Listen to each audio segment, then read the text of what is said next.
एके दिवशी शंकर पार्वती कैलास पर्वतावर बसलेले होते. पार्वतींनी शंकराने विचारलं, महाराज, सर्व व्रतांमध्ये चांगलं असं व्रत कोणते?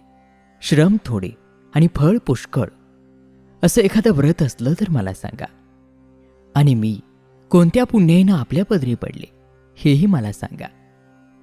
तेव्हा शंकर म्हणाले, जसा नक्षत्रांमध्ये चंद्र श्रेष्ठ, ग्रहामध्ये सूर्य श्रेष्ठ, 4 वर्णामध्ये ब्राह्मण श्रेष्ठ, देवांमध्ये विष्णू श्रेष्ठ, नद्यांमध्ये गंगा श्रेष्ठ, त्याप्रमाणे हरितालिका हे व्रत सर्वांमध्ये श्रेष्ठ आहे.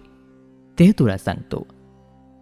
तेच तू पूर्वजन्मी हिमालय पर्वतावर केलंस आणि त्याच पुण्यानं तू मला प्राप्त झालीस. ते ऐक. हे व्रत भाद्रपद महिन्यातील पहिल्या तृतीयेला करावं. ते तू पूर्वी कसं केलंस ते मी तुला आत्ता सांगतो.